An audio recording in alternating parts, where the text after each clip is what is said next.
यह वो समय था जब इजराइल अंधेरे में डूब रहा था। सुलेमान राजा की मौत के बाद परमेश्वर के चुने हुए लोग धीरे धीरे उसे भूलने लगे, क्योंकि उन पर अब राज्य कर रहा था अहाब, इजराइल का सबसे बुरा राजा। निर्दोष भविष्य वक्ताओं का खून इस पवित्र धरती पर बहाया गया, जिन्हें उसकी क्रूर पत्नी जेजेबेल ने ढूंढ ढूंढ कर मार डाला। इजराइल ने परमेश्वर का नाम तक भूल दिया था और पत्थर और लकड़ी से बने वेदियों के सामने घुटनों के बल झुकने लगा था। परमेश्वर ने अपने लोगों को अकेला नहीं छोड़ा था। गिलाद की पहाड़ियों के बीच परमेश्वर एक जवाब तैयार कर रहा था। उस भूली बिसरी सूखी जमीन से एक इंसान सामने आया जो इतिहास को हमेशा के लिए बदल देगा। एलियाह, उसका नाम ही न्याय और आग का वादा था। मेरा परमेश्वर यहोवा है।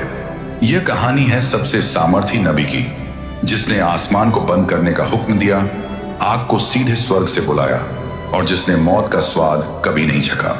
लेकिन यह कहानी सिर्फ एक भविष्य वक्ता की ताकत की नहीं है, बल्कि उस इंसान की भी है जो डरता था, जिसके मन में शक आते थे और जो गहरी तन्हाई से जूझता था। क्योंकि एलियाह भी इंसान था और उसकी सबसे बड़ी लड़ाई राजाओं या सेनाओं से नहीं थी, बल्कि खुद से थी, अपने ही शक से और उस तन्हाई से जिसने उसे अंदर से तोड़ दिया।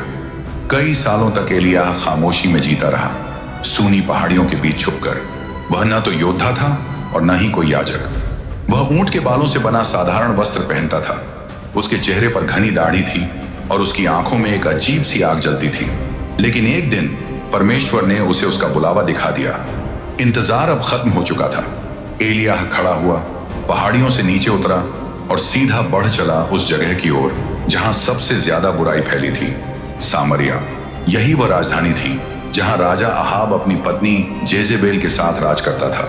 महल के दरवाजों पर तैनात सैनिकों ने जब उसे आते देखा तो वे जड़ हो गए। एक अदृश्य ताकत ने उन्हें रोक लिया और वे बस खड़े रह गए, जैसे खुद हवा उसके लिए रास्ता बना रही हो।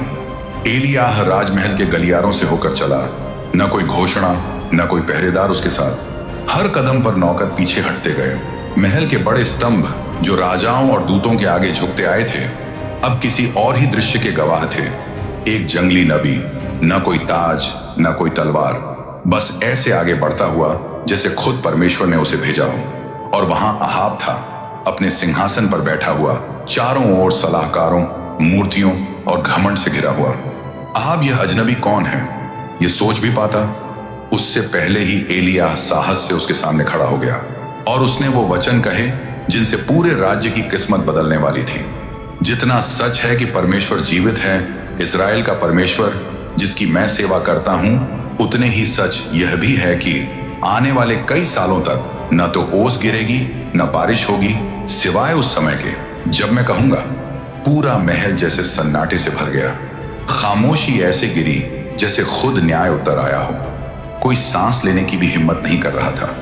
एलियाह ने कोई जवाब इंतजार नहीं किया। वह अचानक मुड़ा और जिस रास्ते से आया था उसी से चला गया। अहाब चुपचाप बैठा रहा। न उसने एलियाह को पकड़ने का आदेश दिया, न उसे कोसा। वह बस वहीं निर्जीव सा बैठा रह गया। और फिर यह सब शुरू हो गया। अचानक बादल गायब होने लगे, हवा सूखी हो गई और आसमान ऊपर से ऐसे बंद होने लगा जैसे ऊपर से कोई दरवाजा पूरी तरह सील कर दिया गया हो। और जब एलियाह वहां से निकल रहा था तो परमेश्वर ने फिर उससे कहा, यह जगह छोड़ दो, पूरब की ओर जाओ और यर्दन के पूरब केरित नाम की नदी के पास छुप जाओ। तुम उसी नदी का पानी पियोगे और मैंने कौमों को हुक्म दिया है कि वे तुम्हें वहां खाना पहुंचाएं। एलियाह ने बिना किसी देर के आज्ञा मानी। वह पूरब की ओर चल पड़ा और उसके पीछे पीछे पूरी धरती सूखने लगी। ठंडी हवा बहना बंद हो गई। वो ओस जो हर सुबह इस्राएल की खेतों को नमी देती थी, अब गिरनी बंद हो गई। सूरज की तपिश ने खेतों को जला डाला। जो देश कभी हरा भरा और उपजाऊ था, वही अब सूखकर मुरझाने लगा। न्याय शुरू हो चुका था। 3 लंबे साल तक धरती पर एक भी बूंद बारिश नहीं गिरी। पर जैसे जैसे राज्य सूखे में डूबा, एलियाह पहाड़ियों और घाटियों को पार करता हुआ चला, जब तक कि उसने उस छुपी हुई जगह को नहीं पा लिया। कैरित की नदी यर्दन के पास सूखी पहाड़ियों के बीच छुपी हुई थी। जमीन पर जैसे कोई पतली सी दरार हो, वैसे ही पानी की एक पतली धारा बहती थी जो सूखे पत्थरों और धूल भरी झाड़ियों के बीच से निकलती जाती थी। एलियाह इस छुपे हुए छोटे से नखलिस्तान में ठहर गया, गहरे रेगिस्तान के बीच, जहां हर सुबह और हर शाम एक चमत्कार होता था। भोर में जब सूरज पूरब से निकलने लगता, अचानक पंखों की फड़फड़ाहट आकाश की खामोशी को तोड़ देती। काले पंखों वाले कौवे क्षितिज पर दिखाई देते, अपनी चोंच में रोटी और मांस लेकर आते। वे भविष्यवक्ता के पास आकर बैठ जाते, खाना उसके सामने रख देते और फिर उड़ान भरकर आसमान में गायब हो जाते। ये वही पक्षी थे जिन्हें व्यवस्था के अनुसार अपवित्र माना जाता था और जिन्हें लोग नापसंद करते थे, लेकिन इन्हीं को परमेश्वर ने चुना ताकि सुबह और शाम दोनों समय एलियाह को खाना पहुंचा सकें। जब पहाड़ियां सूरज की डूबती रोशनी से सुनहरी हो जाती थीं, गहरी तन्हाई में एलियाह खामोशी से खाना खाता, नदी का पानी पीता और देखता कैसे दिन हफ्तों में बदलते गए और हफ्ते महीनों में, और यह सूखा जैसे कोई खामोश श्राप हो अपना अंधेरा साया पूरे इजराइल पर फैला रहा था। कुएं सूख गए, खेत बंजर हो गए, जानवर थककर टूटी हुई धरती पर गिरने लगे। अपने सिंहासन से अहाब गुस्से और घबराहट में चिल्लाता रहा, उस आदमी को ढूंढने का हुक्म देता रहा जिसे वह अपने हाल का जिम्मेदार मानता था, लेकिन कोई खबर कभी नहीं आई। एलियाह अब भी नदी के पास छुपा रहा। फिर धीरे धीरे उसने देखा कुछ बदलने लगा है। जो पत्थर कभी पानी के नीचे दबे रहते थे, अब सतह पर टापुओं की तरह दिखने लगे। जो धारा कभी ताकत से बहती थी, वही अब बस एक पतली सी धारा बन गई। अब वही सूखा जिसकी भविष्यवाणी एलियाह ने खुद की थी, धीरे धीरे उस तक भी पहुंच गया। एक सुबह जब वह झुककर पानी पीने गया तो वहां पानी नहीं था, बस पत्थरों के बीच थोड़ी सी नमी बची थी। केरित की नदी अब पूरी तरह सूख चुकी थी, लेकिन एलियाह न घबराया न उसने शिकायत की। उसने बस अपने विश्वास को थामे रखा और इंतजार किया, जब तक आखिरकार परमेश्वर की आवाज साफ सुनाई न दी। उठो, सिदोन के सरपत नगर जाओ और वहीं ठहरो। मैंने वहां एक विधवा को आज्ञा दी है कि वह तुम्हारी देखभाल करे। अब प्रभु उसे खतरनाक जगह भेज रहे थे। सरपत नगर, वही जगह जहां जेजेबेल का घर था, वो रानी जिसने कसम खाई थी कि वह परमेश्वर के सारे भविष्यवक्ताओं को मिटा देगी। लेकिन एलियाह ने जरा भी देर नहीं की। वह खड़ा हुआ, अपनी चादर कसकर ओढ़ी और चलना शुरू कर दिया। यह सफर बहुत कठिन था। सूरज की तपिश लगातार फटी हुई जमीन और सूखे पेड़ों पर बरसती रही। सूखे ने किसी को नहीं छोड़ा। हर जीवित चीज झुकती चली गई उस न्याय के नीचे जिसकी घोषणा खुद एलियाह ने की थी। जब एलियाह आखिरकार सरपत नगर के फाटक तक पहुंचा तो अचानक उसने उसे देखा। एक कमजोर औरत फटे कपड़ों में सूखी लकड़ियां बटोर रही थी। उसका चेहरा थका हुआ था, हाथ फटे हुए थे और आंखों में हार झलक रही थी। एलियाह के मन के गहराई में कुछ बोला, यही वह विधवा है। एलियाह उसके पास गया। उसकी आवाज शांत थी, चेहरा धूप और रेगिस्तानी हवाओं से सख्त हो चुका था। उसने कहा, मुझे एक बर्तन में थोड़ा पानी लाकर दो ताकि मैं पी सकूं। औरत ने, जो अब तक नहीं जानती थी कि वह कौन है, आज्ञा मानते हुए मुड़ गई। लेकिन जैसे ही वह एक कदम और बढ़ाने वाली थी, एलियाह ने फिर कहा, और अपने हाथ में थोड़ा रोटी भी ले आना। तभी वह रुक गई। उसकी आंखें नीचे झुक गईं और कांपती हुई आवाज में उसने कहा, जितना सच है कि आपका परमेश्वर जीवित है, उतना ही सच यह भी है कि मेरे पास रोटी नहीं है। मेरे पास सिर्फ एक मुट्ठी आटा है, एक घड़े में, और थोड़ी सी तेल बची है एक छोटे बर्तन में। मैं यही कुछ सूखी लकड़ियां बटोर रही थी ताकि अपने लिए और अपने बेटे के लिए एक आखिरी खाना बना सकूं। उसके बाद हम मर जाएंगे। और वहां उस खामोश पल में एक और सच्चाई खुल गई जो सूखे से भी गहरी थी। संकट सिर्फ आसमान में नहीं था, वह लोगों के दिलों तक पहुंच गया था और उनसे उनकी उम्मीद छीन चुका था। एलियाह ने नरमी से जवाब दिया, डरो मत, घर जाओ और जैसा तुमने कहा है वैसा करो, लेकिन पहले मेरे लिए एक छोटी सी रोटी बनाकर लाओ। फिर उसके बाद अपने और अपने बेटे के लिए कुछ बना लेना, क्योंकि इजराइल के परमेश्वर यहोवा कहता है, आटे का घड़ा खाली नहीं होगा और तेल का बर्तन सूखेगा नहीं, जब तक वह दिन ना आ जाए जब परमेश्वर इस धरती पर फिर से बारिश भेजेगा। औरत बस खामोशी से उसे देखती रह गई। उस औरत के सामने अब एक चुनाव था। जो थोड़ा बहुत उसके पास बचा था, उसे कसकर थामे रखे या छोड़कर भरोसा करे। वह इज्जत के साथ मर सकती थी या आज्ञा मानकर देख सकती थी कि आगे क्या होता है। उसने चुना भरोसा करना, न बाल पर, न अपनी जाति के देवताओं पर, यहां तक कि अपने ही मन की बात पर भी नहीं। उसने भरोसा किया एक अजनबी के वचन पर, एक धूल से भरे यात्री पर, जिसकी आंखों में ऐसा बोझ झलक रहा था जैसा कोई इंसान सह ही न पाए। वह घर लौटी, आग जलाई, आटा डाला, तेल मिलाया और रोटी बनाई। और जब वह घड़े के पास लौटी तो आटा अब भी वहीं था और तेल का बर्तन कभी खाली नहीं हुआ। उस दिन तीनों ने खाना खाया, वह औरत, उसका बेटा और एलिय्याह, फिर अगले दिन भी और उसके बाद भी, दिन पर दिन, कई दिनों तक। लेकिन अचानक उस विधवा का बेटा बीमार पड़ गया। शुरुआत में बस थोड़ा बुखार था, फिर उसकी सांसें धीरे धीरे कम होने लगी, यहां तक कि कुछ ही घंटों में उसका सांस लेना पूरी तरह रुक गया। मां घुटनों पर गिर गई, अंदर से पूरी तरह टूट चुकी थी। जिस इंसान ने उसके घर में जीवन लाया था, उसी की मौजूदगी अब मौत ले आई लग रही थी। क्या तुम मुझे मेरे पाप याद दिलाने आए हो? वह रोते हुए चिल्लाई। क्या तुम सिर्फ मेरे बेटे को मारने आए हो? एलिय्याह ने कोई जवाब नहीं दिया। उसने लड़के को बड़े प्यार से अपनी बाहों में उठाया, उसे ऊपर वाले कमरे में ले गया जहां वह खुद ठहरता था और उसे बिस्तर पर लिटा दिया। फिर उसने आकाश की ओर पुकारा, मेरे प्रभु, मेरे परमेश्वर। एलिय्याह रोया, क्या तूने इस विधवा पर, जिसने मुझे अपने घर में जगह दी, मुसीबत डाल दी है, उसका बेटा छीनकर? और फिर उसने कुछ ऐसा किया जो किसी नबी ने पहले कभी नहीं किया था। एलिय्याह लड़के के ऊपर 3 बार झुक गया, जैसे वह अपनी ही जान उसके शरीर में डालना चाहता हो, और उसने बड़ी बेबसी से प्रार्थना की, हे प्रभु, मेरे परमेश्वर, इस बच्चे की जान वापस लौटा दे। एक लंबा सन्नाटा छा गया, भारी, असहनीय। फिर अचानक लड़के का सीना उठने लगा, उसके होंठ खुले और उसकी सांसें फिर से लौट आईं। एलिय्याह ने जीवित लड़के को उठाया, सीढ़ियों से नीचे ले गया और उसकी मां के सामने खड़ा कर दिया। उसने कहा, देखो, तुम्हारा बेटा जीवित है। और उसी पल उस विधवा ने सिर्फ अपना बेटा ही नहीं पाया, उसने अपना विश्वास भी वापस पा लिया।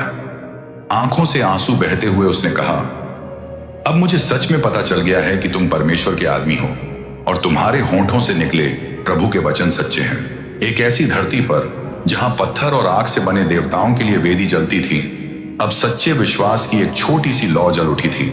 लेकिन सूखा अब भी खत्म नहीं हुआ था। पूरे 3 साल तक एक बूंद पानी भी नहीं गिरा। परमेश्वर का न्याय इजराइल पर ऐसे फैल गया था जैसे कोई खुला जख्म। पशु गायब हो गए, कुएं सूख गए और फसलें सिर्फ याद बनकर रह गईं। सबसे पहले गरीबों पर भूख का वार पड़ा, लेकिन जल्द ही अमीर लोग भी उस भूख की मार झेलने लगे। फिर भी उस निराशा के बीच भी सबने बाल के आगे सिर नहीं झुकाया। उन कुछ मजबूत लोगों में से एक था ओबद्याह, राजा अहाब का सेवक। उसने राजा की क्रूरता देखी, लेकिन चुपचाप खड़ा नहीं रहा। अहाब जब प्रभु के याजकों और भविष्यद्वक्ताओं का पीछा कर उन्हें मार रहा था, तो ओबद्याह ने कुछ ऐसा किया जिसकी कोई कल्पना भी नहीं कर सकता था। उसने परमेश्वर के 100 भविष्यवक्ताओं को 2 गुफाओं में छिपा दिया, 50 एक तरफ और 50 दूसरी तरफ, और वह उन्हें छुपकर रोटी और पानी पहुंचाता रहा।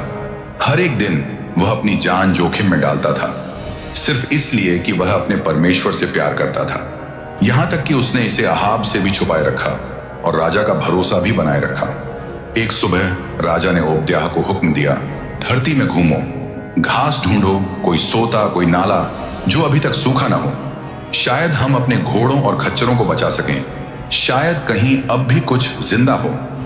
ओबद्याह उस उजड़े हुए राज्य में निकल पड़ा, सूखे और बेजान खेतों को पार करता हुआ, और तभी अचानक उसने उसे देखा। धूल भरी सड़क के बीच खड़ा था एलिय्याह, ऊंचा, अडिग और उसकी आंखों में जलती हुई पुरानी आग। ओबद्याह जमीन पर गिर पड़ा और पुकार उठा, क्या ये आप हैं मेरे स्वामी एलिय्याह? हाँ, मैं ही हूं, भविष्यद्वक्ता ने जवाब दिया। जाओ, अपने मालिक से कहो एलिय्याह यहां है। ओबद्याह धीरे धीरे खड़ा हुआ। डर ने उसकी सांसें छीन ली और उसकी आंखों में गहरी पीड़ा साफ दिख रही थी। मैंने क्या किया है कि आप मेरी जान खतरे में डाल रहे हैं? अगर मैं जाकर अहाब को बता दूं कि आप यहां हैं और फिर परमेश्वर की आत्मा आपको कहीं और ले गई और राजा आपको न पा सका, तो वो मुझे मार डालेगा। फिर ओबद्याह और करीब आया और एलियाह से अपना राज खोलकर कहा, मैंने जवानी से ही परमेश्वर की सच्चाई से सेवा की है।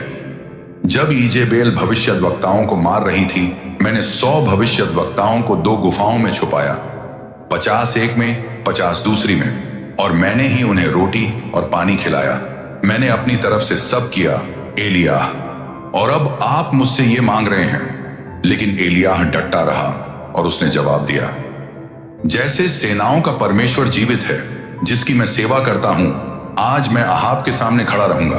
ओबद्याह समझ गया कि वो ऐसे आदमी के सामने खड़ा है जिसके शब्दों के पीछे खुद आसमान की ताकत खड़ी है, और उसने मान लिया। दिल जोर जोर से धड़कते हुए वो महल लौटा और वो बात कह दी जिसकी किसी को उम्मीद नहीं थी। एलियाह वापस आ गया है, वही नबी जिसने आसमान को बंद कर दिया था, जिसने राजा को उसके अपने सिंहासन पर झुका दिया था, और जो जितनी जल्दी आया था उतनी ही जल्दी गायब भी हो गया था। वो अब लौट आया था। बिना देर किए अहाब अपने रथ पर चढ़ा और तय की हुई जगह की ओर निकल पड़ा। जैसे ही दोनों आदमी आमने सामने आए, सूरज सूखी और बंजर जमीन पर तेजी से चमक रहा था, और चुप्पी तोड़ी खुद अहाब ने तिरस्कार भरे शब्दों के साथ, क्या ये तुम हो इजराइल के मुसीबत लाने वाले? लेकिन एलियाह ने उसकी आंखों में देखा और मजबूती से जवाब दिया, मुसीबत मैं नहीं ला रहा अहाब, बल्कि तुम और तुम्हारे बाप का घर, क्योंकि तुमने प्रभु की आज्ञाएं छोड़ दी और बाल के पीछे चल पड़े। फिर एलियाह ने निडर होकर चुनौती दी, अब सारे इस्राएल को करमेल पर्वत पर बुलाओ, बाल के 450 भविष्यद्वक्ता और अशेरा के 400 भविष्यवक्ता भी ले आओ, जो जेजेबेल की मेज पर खाते हैं। आज हम देखेंगे सच्चा परमेश्वर कौन है। अहाब ने इस चुनौती को मान लिया और मुकाबला शुरू हो गया। खबर तेजी से पूरे इजराइल में फैल गई। राज्य के हर कोने से हजारों लोग करमेल पर्वत की ओर चढ़ने लगे। बुजुर्ग और जवान, याजक और सैनिक, किसान और चरवाहे, कोई भी पीछे नहीं रहना चाहता था। हर कोई देखना चाहता था अब क्या होने वाला है। पर्वत की चोटी पर पहुंचते ही हवा में तनाव महसूस होने लगा। एक तरफ खड़े थे करीब 1000 बाल और अशेरा के भविष्यवक्ता, चमकदार कपड़ों में मूर्तियों के निशानों से सजे हुए, और दूसरी तरफ खड़े थे एलियाह अकेले। उनके कंधों पर एक पुराना चोगा था जो धूप और हवा से घिस चुका था। भविष्यवक्ता ने ऊंची आवाज में पुकारा और दुख भरे शब्दों से लोगों से पूछा, कब तक तुम 2 बातों के बीच डगमगाते रहोगे? अगर प्रभु ही परमेश्वर है तो उसी का पीछा करो, और अगर बाल है तो उसी के पीछे जाओ। भीड़ चुप हो गई, मानो शर्म ने उनकी जुबान बांध दी हो। फिर एलियाह आगे बढ़े और इस मुकाबले के नियम घोषित किए। एलियाह ने कहा, मैं ही प्रभु का अकेला भविष्यवक्ता बचा हूं, लेकिन बाल के 450 भविष्यवक्ता हैं। 2 बैल लाओ। वे एक बैल चुन लें, उसे टुकड़ों में काटकर लकड़ी पर रख दें, लेकिन आग न जलाए। मैं दूसरा बैल तैयार करूंगा, उसे लकड़ी पर रखूंगा, और मैं भी आग नहीं जलाऊंगा। फिर तुम अपने देवता का नाम पुकारना और मैं प्रभु का नाम पुकारूंगा। जो परमेश्वर आग से जवाब देगा वही सच्चा परमेश्वर होगा। बाल के भविष्यवक्ता पहले आगे आए। उन्होंने अपनी वेदी तैयार की, बैल को टुकड़ों में काटा और सूखी लकड़ी पर रख दिया। फिर एक भयानक खेल शुरू हुआ। सुबह से दोपहर तक 450 भविष्यवक्ता चिल्लाते रहे, कूदते रहे और अपनी वेदी के चारों ओर पागलों की तरह नाचते रहे। वे बाल को पुकारते रहे, पर कोई जवाब नहीं आया। एक भी निशानी नहीं मिली। बाल पूरी तरह चुप रहा। शर्मनाक चुप्पी। सूरज सिर पर चढ़ाया था। एलियाह ये सब दुख भरा नजारा देख रहा था। फिर उसने हंसी में उनका मजाक उड़ाना शुरू किया, और जोर से चिल्लाओ, शायद बाल व्यस्त है या कहीं घूमने चला गया है। हो सकता है वो सो रहा हो और तुम्हें उसे जगाना पड़े। बेबस होकर वे और जोर से चिल्लाने लगे। उन्होंने अपने शरीर को काट डाला, यहां तक कि खून बहने लगा। दोपहर धीरे धीरे माउंट कार्मेल पर खिसकती रही, फिर भी कोई जवाब नहीं आया। आसमान से आग नहीं उतरी। भीड़ आपस में फुसफुसाने लगी, और पूरे इजराइल के सामने साफ हो गया कि बाल बिल्कुल बेकार और कमजोर है। अब बारी थी एलियाह की। थके हारे और निराश लोग धीरे धीरे उसके पास आकर खड़े हो गए। चुपचाप एलियाह ने 12 पत्थर उठाए, हर पत्थर इजराइल के एक गोत्र के नाम पर, और उसने प्रभु की टूटी हुई वेदी को फिर से बना दिया। उसने सावधानी से लकड़ियां सजाई और उस पर बलि रख दी। फिर उसने अकाल के बीच में एक असंभव सी बात कही। उसने लोगों से कहा, 4 घड़े पानी लाओ और इस बलि पर उंडेल दो। उन्होंने वैसा ही किया। पहली बार, फिर दूसरी बार और फिर तीसरी बार, यहां तक कि वेदी पूरी तरह भीग गई और खाई तक पानी से भर गई। फिर सब लोगों के सामने खड़े होकर एलियाह ने अपनी आंखें आकाश की ओर उठाईं और पुकारा, हे प्रभु, अब्राहम, इसहाक और इस्राएल के परमेश्वर, आज सब लोग देख लें कि तू ही इस्राएल का परमेश्वर है। मैं तेरा सेवक हूं और जो कुछ भी मैंने किया है तेरे ही कहने पर किया है। हे प्रभु, मुझे उत्तर दे ताकि ये लोग जान लें कि तू ही सच्चा परमेश्वर है और तू ही उनके दिलों को फिर से अपनी ओर खींच रहा है। उसकी प्रार्थना के बाद कुछ पल के लिए गहरा सन्नाटा छा गया और अचानक आकाश से आग उतरी, तेज, भयानक और जलती हुई। उसने बलि को तुरंत जला दिया। लकड़ियां, पत्थर, यहां तक कि पानी तक, सब कुछ जलकर राख हो गया। सिर्फ धूल और श्रद्धा भरी खामोशी बची। लोग घुटनों पर गिर पड़े और सच्चे परमेश्वर को पहचानते हुए चिल्लाने लगे, प्रभु ही परमेश्वर है, प्रभु ही परमेश्वर है। उस पल कोई शक नहीं रहा। याहवे ने उत्तर दिया था, बाल ने नहीं। एलियाह की आत्मिक ताकत सबके सामने साबित हो गई और भीड़ ने आखिर समझ लिया कि यह सूखा इसलिए आया था क्योंकि उन्होंने प्रभु को छोड़ दिया था। सच्चाई अब पहाड़ कार्मेल की चोटी पर पहले से भी ज्यादा चमक रही थी। फिर भविष्यवक्ता ने अपनी नजर बाल के झूठे नबियों की ओर मोड़ी, जिनका घमंड अब राख हो चुका था, और आदेश दिया कि उन्हें पकड़ लो। उन्हें नीचे किशोन नदी के किनारे ले जाया गया, जहां वह न्याय पूरा हुआ जिसे परमेश्वर ने बहुत पहले ठहराया था। उन सब का अंत हुआ जिन्होंने इजराइल को मूर्तियों की ओर मोड़ दिया था। अब जाकर इजराइल की धरती साफ होने लगी थी। लोग इस निर्णायक पल को अपनी आंखों से देख रहे थे और तभी एलियाह ने अपने मन में कुछ महसूस किया, कुछ ऐसा जो 3 साल से उसने नहीं सुना था। दूर से आती बारिश की आहट, एक ऐसी आवाज जिसे अभी कोई और नहीं सुन पा रहा था, लेकिन नबी जानता था बहुत जल्द यह सबके सामने साफ हो जाएगी। नबी ने राजा अहाब से दृढ़ आवाज में कहा, अपना रथ तैयार करो और तुरंत नीचे उतर जाओ, क्योंकि मुझे तूफान की गरजती हुई आवाज सुनाई दे रही है। अहाब ने अपनी नजरें उठाईं। आसमान अब भी उतना ही सूखा और साफ था जैसा 3 साल से बना हुआ था। फिर भी उसने मान लिया, सूखे ने अपना काम पूरा कर दिया था और अब परमेश्वर तैयार था फिर से आसमान खोलने के लिए और अपनी कृपा की बरसात करने के लिए। तब एलियाह फिर से पहाड़ पर चढ़ गया और पूरे मन से प्रार्थना करने लगा, उस विश्वास के साथ जो केवल वही रख सकता है जो सच में अपने परमेश्वर को जानता है। उसके पास उसका सेवक खड़ा था, आदेश का इंतजार करता हुआ। एलियाह ने कहा, ऊपर जाओ और समुद्र की ओर देखो। युवक दौड़कर गया, देखा, फिर लौटा और हाँफते हुए बोला, वहां कुछ भी नहीं है। एलियाह शांत रहा और पूरे विश्वास के साथ कहा, फिर से जाओ और देखो। सेवक दूसरी बार गया पर कुछ भी नहीं दिखा। वह तीसरी बार गया, फिर चौथी बार, 6 बार वह लौटा, हर बार वही खबर लेकर, मालिक, मुझे कुछ भी नहीं दिख रहा। लेकिन एलियाह ने हार मानने से इनकार कर दिया। वह दिल खोलकर प्रार्थना करता रहा क्योंकि उसे पता था परमेश्वर का काम अभी पूरा नहीं हुआ था। 7वीं बार युवक दौड़ता हुआ लौटा। उसकी आंखों में हैरानी थी और वह उत्साह से चिल्लाया, अब मैं समुद्र से उठता हुआ एक छोटा सा बादल देख रहा हूं, हथेली से बड़ा नहीं है। एलियाह के लिए बस इतना ही काफी था। वह तुरंत खड़ा हुआ और जल्दी से आदेश दिया, जाकर अहाब से कहो अपना रथ तैयार करे और तुरंत नीचे उतर जाए, इससे पहले कि बारिश उसे रोक दे। कुछ ही मिनटों में वह छोटा सा बादल बड़ा होने लगा।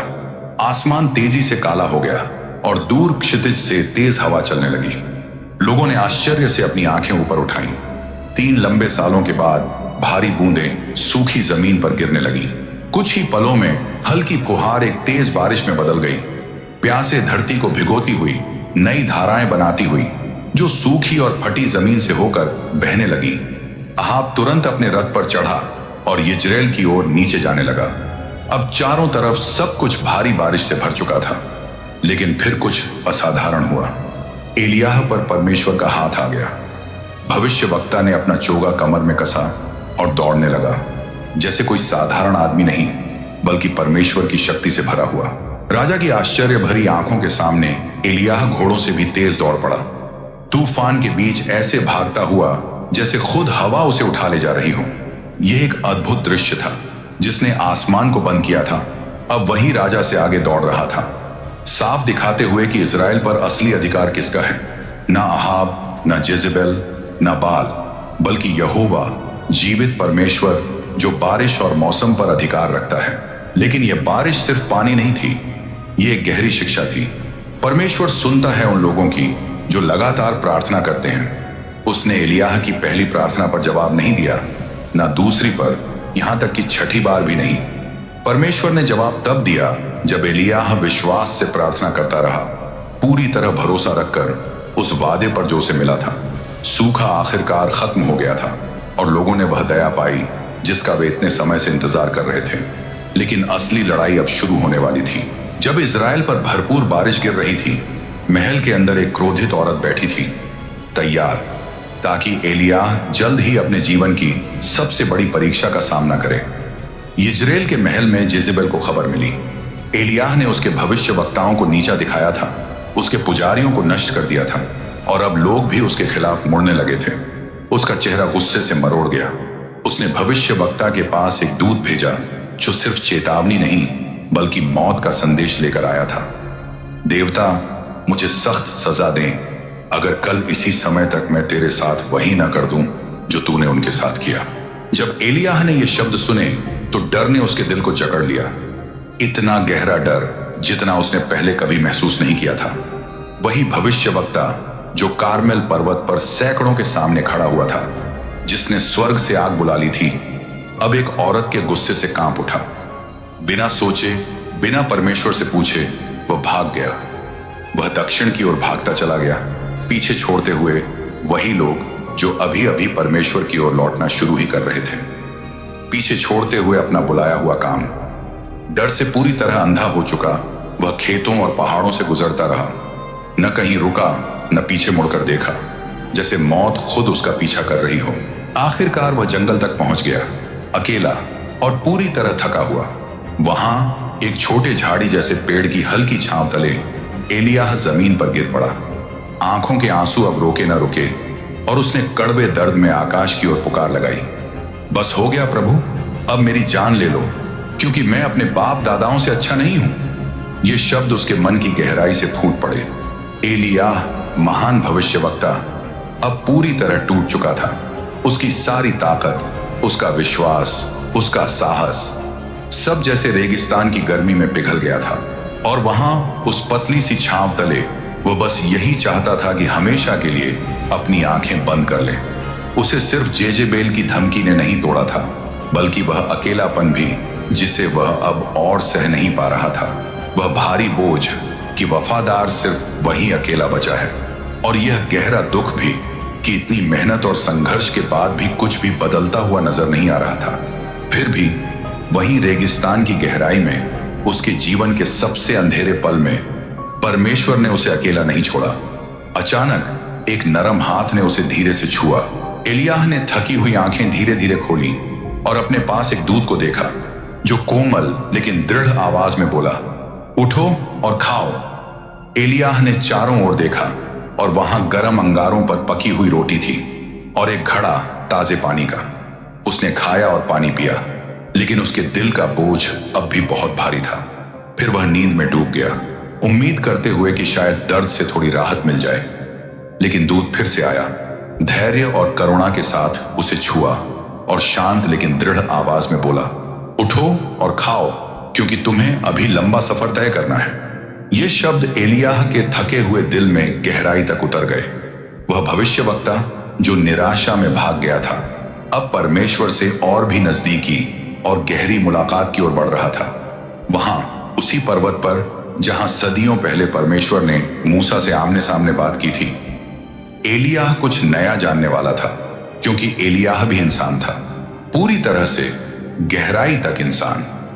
भले ही परमेश्वर ने उसे अद्भुत कामों के लिए इस्तेमाल किया था, भले ही उसने असंभव चिन्ह और चमत्कार देखे थे, अब वह एक और सच्चाई का सामना कर रहा था। उसकी अपनी कमजोरी, उसकी इंसानियत, लेकिन उसकी इस टूटी हुई हालत के बीच भी परमेश्वर ने उस पर दया दिखाई, क्योंकि परमेश्वर के लोग भी थक जाते हैं, वे भी दुख उठाते हैं, वे भी शक करने लगते हैं। उस झाड़ी जैसे पेड़ के नीचे एलियाह ने समझा कि परमेश्वर सिर्फ मजबूत लोगों को ही इस्तेमाल नहीं करता, बल्कि वह टूटे हुए लोगों को उठाता है, क्योंकि हमारी सबसे गहरी कमजोरी में ही परमेश्वर का सबसे बड़ा काम शुरू होता है। उस भोजन ने एलियाह को ऐसी ताकत दी जिसे वह खुद भी समझ नहीं सका। वह उठा और होरेब की ओर सफर शुरू किया। उस भोजन की शक्ति से वह 40 दिन और 40 रात चला, तेज गर्मी वाले रेगिस्तान को पार करता हुआ आखिरकार होरेब पर्वत तक पहुंचा। वही पर्वत जो परमेश्वर का पर्वत कहलाता है, जहां वह उससे आमने सामने बात करने वाला था। एलियाह होरेब पर्वत पर पहुंचा, वही पवित्र पर्वत जहां सदियों पहले परमेश्वर ने मूसा को कानून की पत्थर की तख्तियां दी थीं। अब थका हुआ और टूटा हुआ एलियाह एक अंधेरी गुफा में चला गया, तेज हवा से बचने के लिए आसरा ढूंढता हुआ। और वहां उस गहरी तन्हाई में परमेश्वर ने सीधे उससे कहा, एलियाह, तुम यहां क्या कर रहे हो? चेहरा अब भी दर्द में छिपा हुआ भविष्यवक्ता ने अपने टूटे हुए दिल से जवाब दिया, मैंने तेरे लिए पूरे मन से जलन दिखाई है प्रभु, पर इस्राएलियों ने तेरे वचन को छोड़ दिया, तेरी वेदियों को गिरा दिया और तेरे भविष्यवक्ताओं को तलवार से मार डाला। अब मैं ही अकेला बचा हूं और अब वे मुझे भी मारना चाहते हैं। एलियाह की आवाज थकी हुई और कमजोर लग रही थी, जैसे कोई आदमी जो बहुत लंबे समय तक अकेले संघर्ष करता रहा हो। परमेश्वर ने बिना डांटे जवाब दिया, बस उसे बुलाया कि बाहर आओ और पर्वत पर खड़े हो जाओ, क्योंकि प्रभु खुद वहां से गुजरने वाले थे।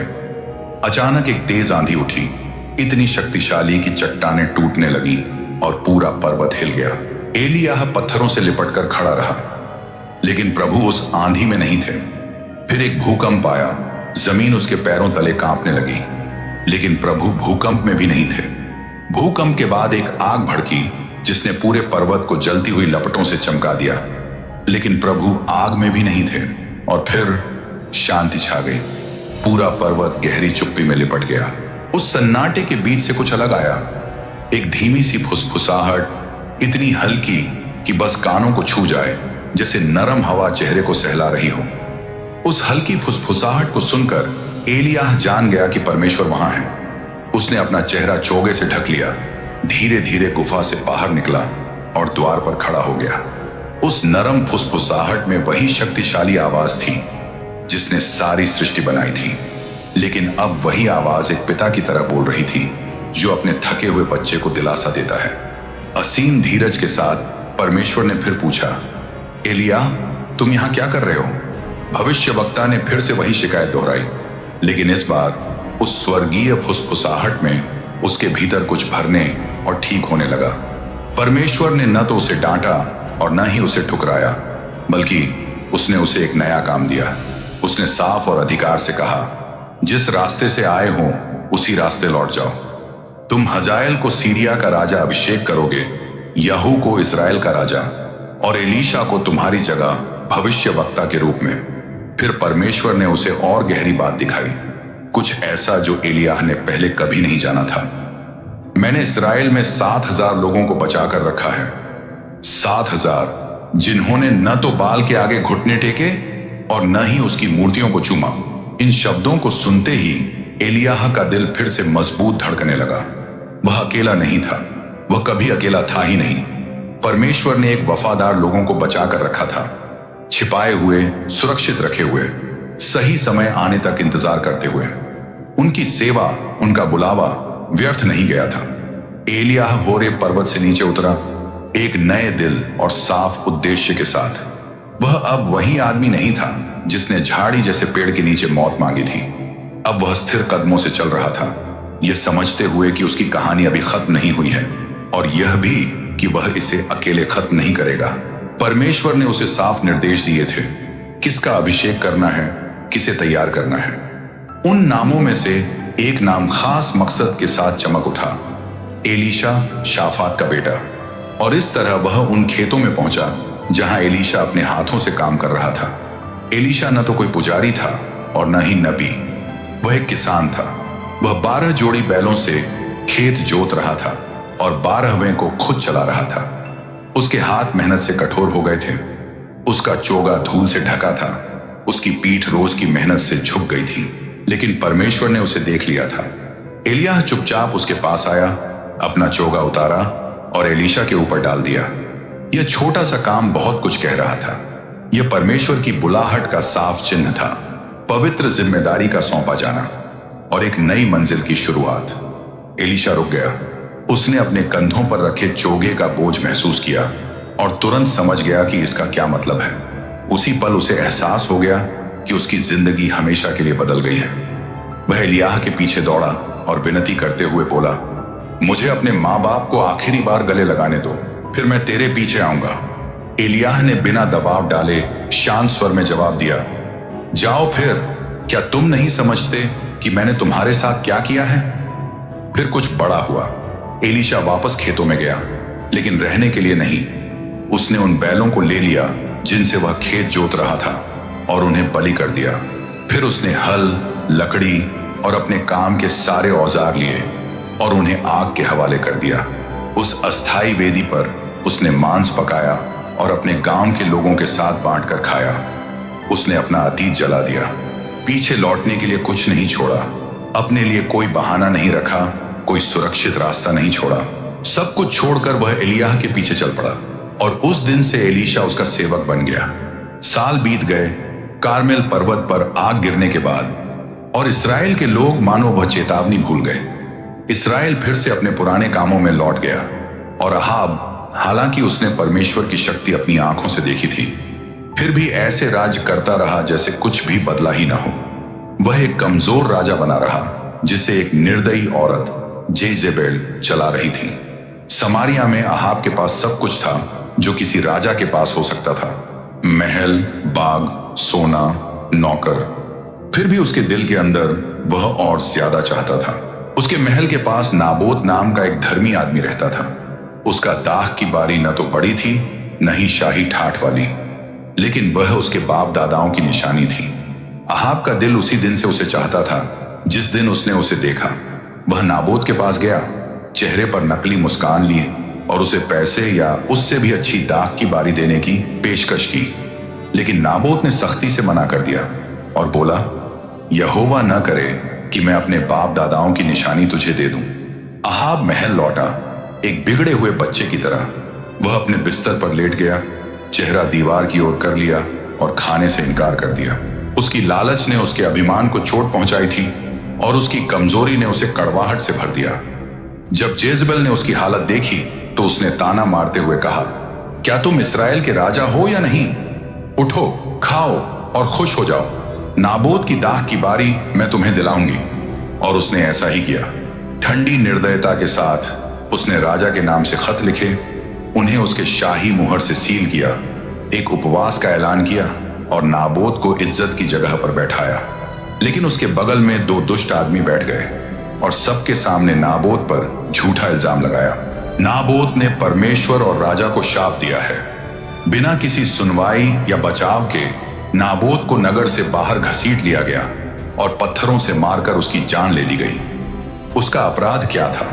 बस इतना कि उसने अपनी मिली हुई विरासत के लिए डट कर खड़ा होना चाहा। जब यह खबर जेजेबेल तक पहुंची तो उसने संतोष की मुस्कान दी और अहाब से कहा, उठो और दाख की बारी ले लो, नाबोत अब जीवित नहीं है। अहाब अपनी नई जमीन देखने गया, बिल्कुल एक बिगड़े हुए बच्चे की तरह खुश होकर, सोचते हुए कि उसने जीत हासिल कर ली है। लेकिन जब वह दाख की बारी में घूम रहा था, अचानक एलियाह वहां प्रकट हुआ। उसका चेहरा न्याय की कठोरता से भरा हुआ। राजा उसे देखते ही कांप उठा और बोला, तो तूने मुझे ढूंढ ही लिया मेरे दुश्मन? एलियाह ने बिना हिचकिचाए जवाब दिया, हाँ, मैंने तुझे ढूंढ लिया है क्योंकि तूने अपने आप को बेच दिया है प्रभु की नजर में बुराई करने के लिए। और एक बार फिर एलियाह ने न्याय सुनाया और कहा, यहोवा कहता है, जिस जगह कुत्तों ने नाबोत का खून चाटा था उसी जगह वे तेरा भी खून चाटेंगे। मैं तुझ पर विपत्ति लाऊंगा, तेरी संतान को मिटा दूंगा और तेरे परिवार का नाम खत्म कर दूंगा, जैसा मैंने यारोबाम के साथ किया। तेरी पत्नी जेजेबेल को यिज्रेल की दीवार के पास कुत्ते खा जाएंगे और तेरे घर का जो भी शहर में मरेगा उसे कुत्ते खा जाएंगे और जो मैदान में मरेगा उसे आकाश के पक्षी नोच खाएंगे। अहाब का चेहरा पीला पड़ गया। पहली बार एलियाह की आवाज अहाब को दुश्मन की नहीं बल्कि एक न्यायाधीश की लगी। और इस बार अहाब ने न तो चिल्लाया, न गाली दी, न ही अपने सैनिकों को बुलाया। उसने अपने वस्त्र फाड़ दिए, टाट पहन लिया, उपवास करने लगा और चुपचाप लेट गया, खाने से इनकार करते हुए। वह धीरे धीरे चलता रहा, चेहरा झुकाए, आंखों में आंसू लिए आकाश की ओर। परमेश्वर ने यह देखा और एलिय्याह से फिर कहा, क्योंकि अहाब ने मेरे सामने अपने आप को दीन किया है, मैं उसके जीवन काल में विपत्ति नहीं लाऊंगा, बल्कि उसके बेटे के दिनों में उसके घर पर यह आपदा आएगी।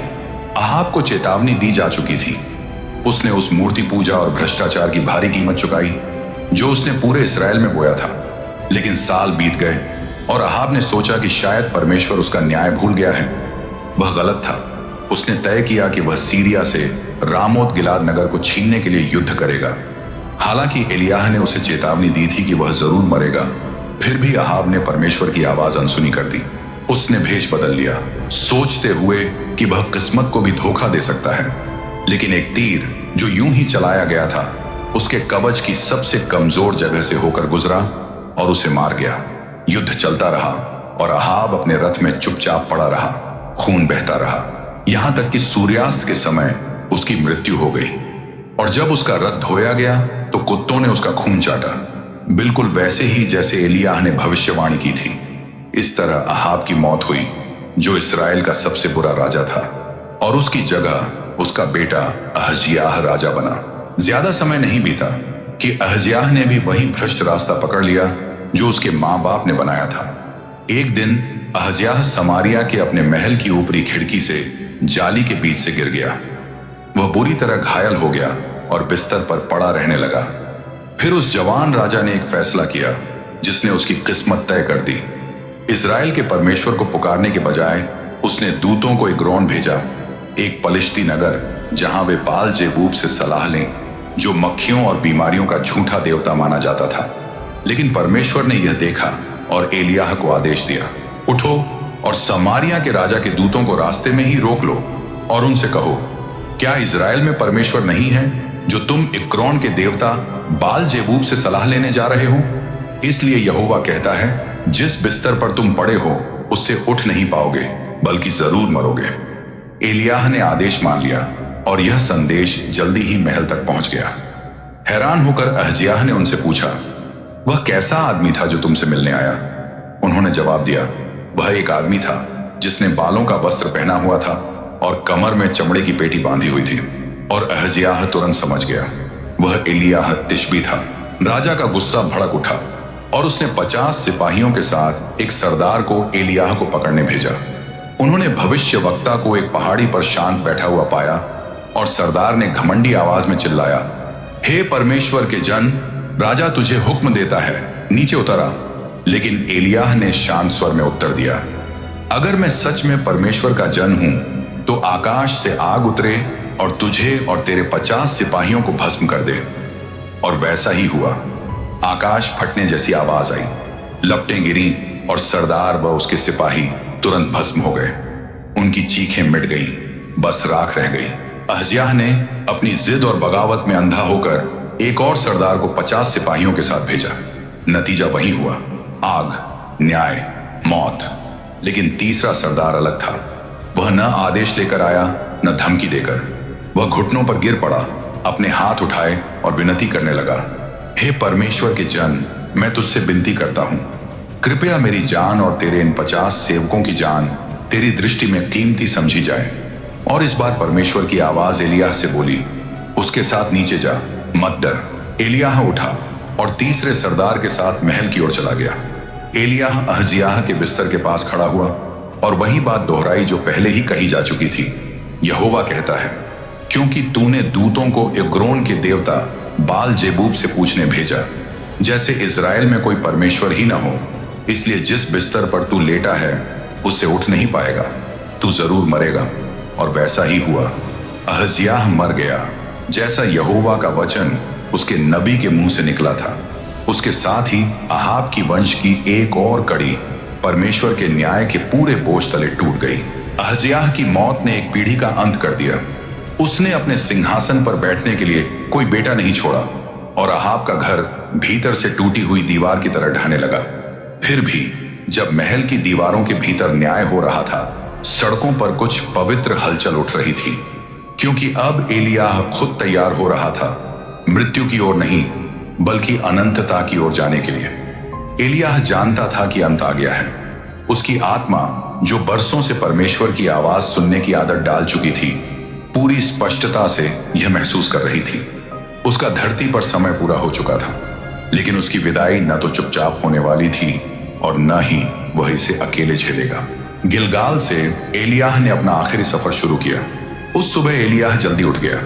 रेगिस्तान की हवा उस दिन कुछ और ही कोमल लगी और सूरज अभी पूरी तरह निकला भी नहीं था, लेकिन एलियाह पहले ही अपनी यात्रा पर निकल चुका था।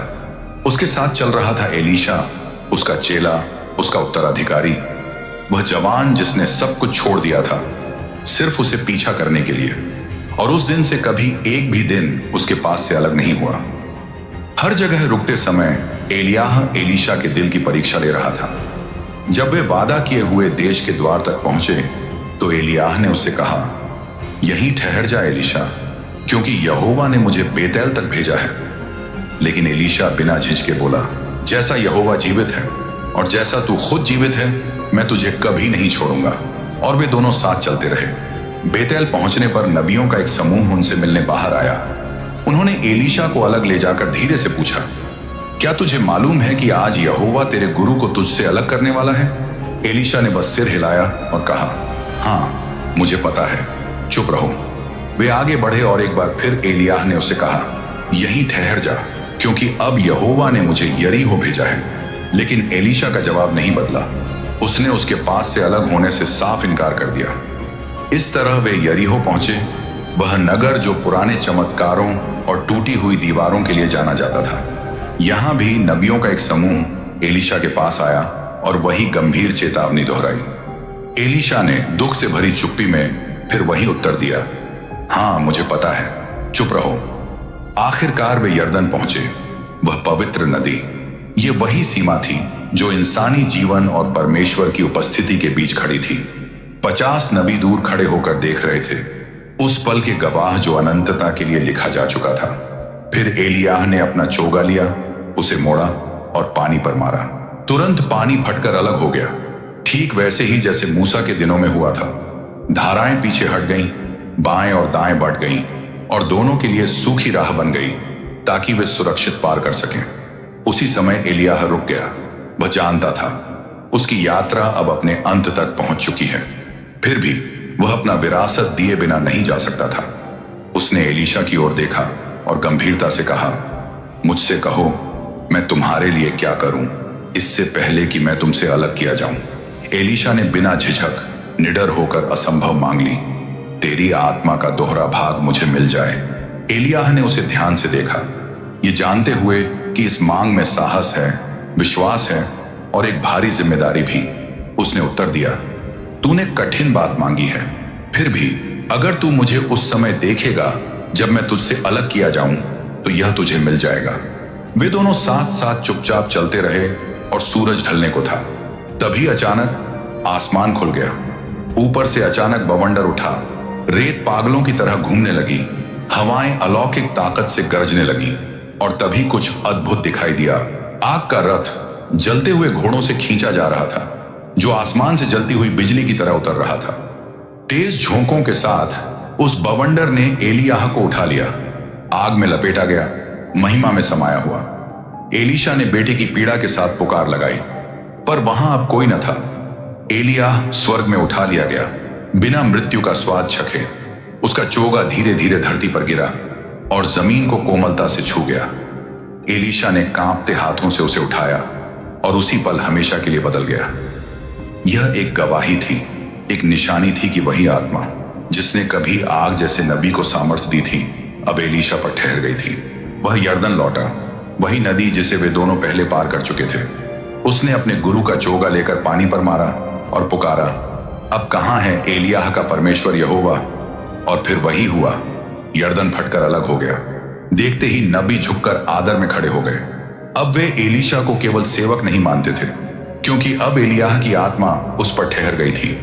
एलियाह स्वर्ग उठा लिया गया था, पर उसकी आग बुझी नहीं थी, वह बस दूसरे हाथों में चली गई थी। उस दिन यर्दन के किनारे भविष्यवाणी की विरासत आगे बढ़ी।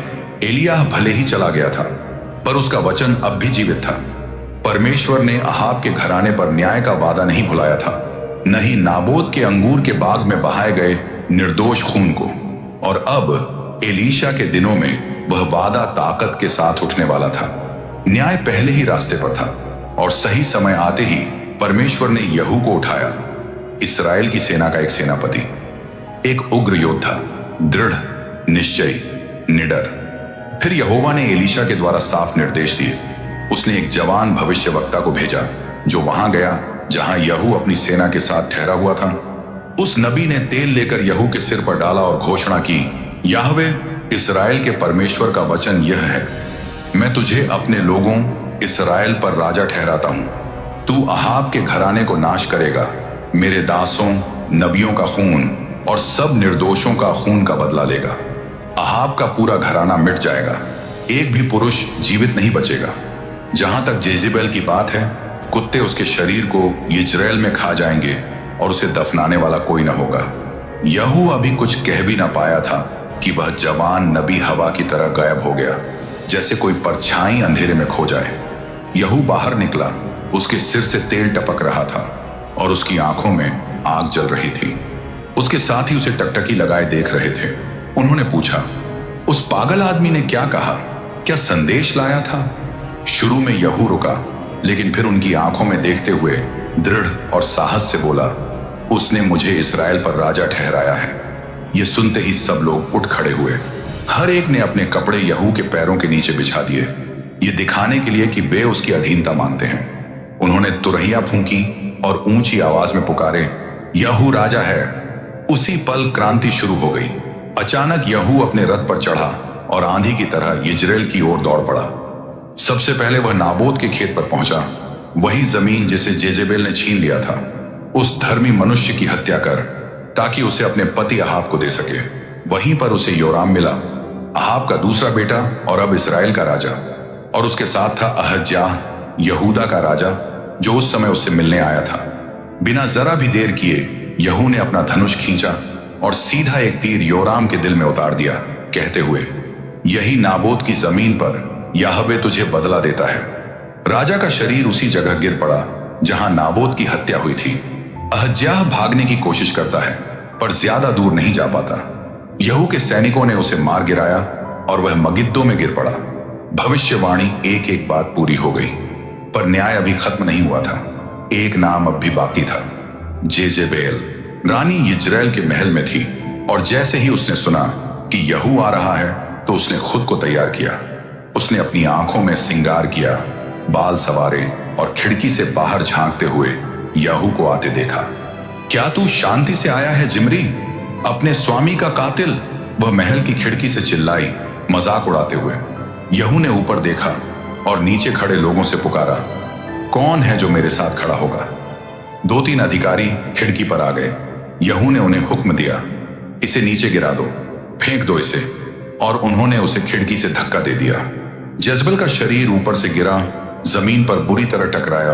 उसका खून दीवारों पर छिटक गया और घोड़ों ने उसे बेरहमी से रौंद दिया। बाद में यहू ने आदेश दिया कि उसका दफन किया जाए, पर जब लोग उसका शरीर लेने गए तो कुछ भी नहीं मिला। बस उसके पैरों के टुकड़े और हाथों की हथेलियां ही बाकी थीं। कुत्तों ने उसे वैसे ही खा लिया था जैसा एलियाह ने पहले कह दिया था, और इस तरह याहवे का वचन पूरा हुआ। अहाब का पूरा घराना मिटा दिया गया, उसके बेटे, उसके साथी, उसके पुजारी, सब यहू की तलवार से गिर गए, परमेश्वर के न्याय को पूरा करते हुए।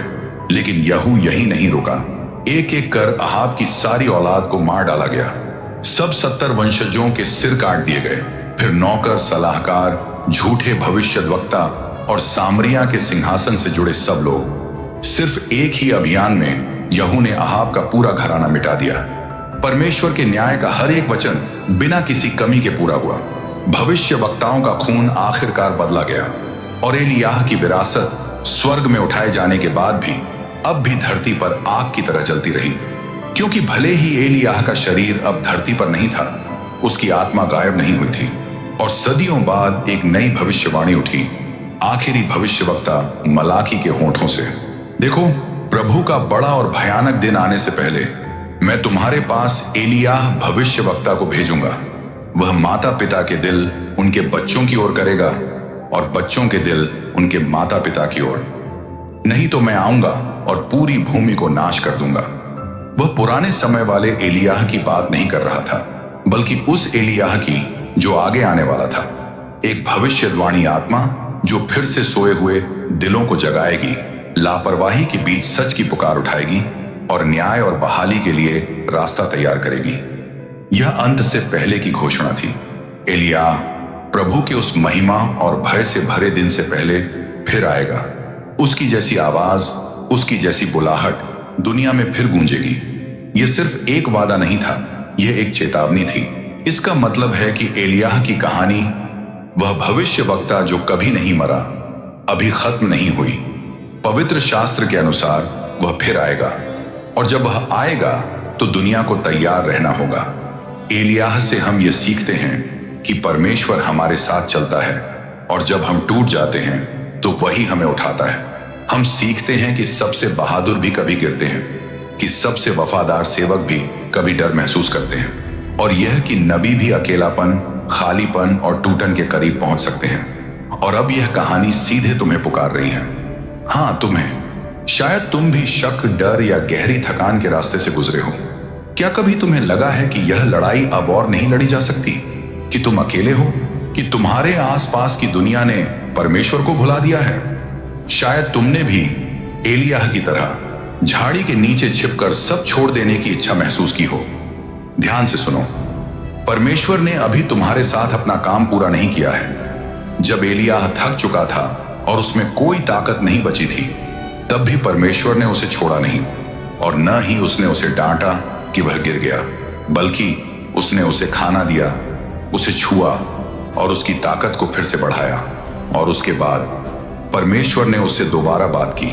शायद तुम भी अभी उसी जगह पर हो, अंदर से घायल और बहुत थके हुए।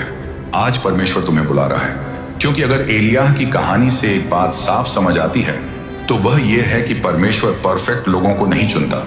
वह उन्हीं को चुनता है जो तैयार रहते हैं, जो विश्वास में उसकी आवाज सुनते हैं। अगर तुम्हें कोई ऐसा इंसान पता है जो शक से जूझ रहा है या खुद को अकेला महसूस कर रहा है, तो यह वीडियो उसे जरूर भेजो। हो सकता है यही संदेश आज उसकी सबसे बड़ी जरूरत हो।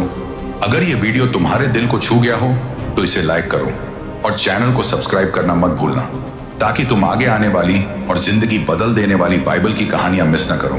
परमेश्वर की आशीष तुम्हें और तुम्हारे परिवार को मिले।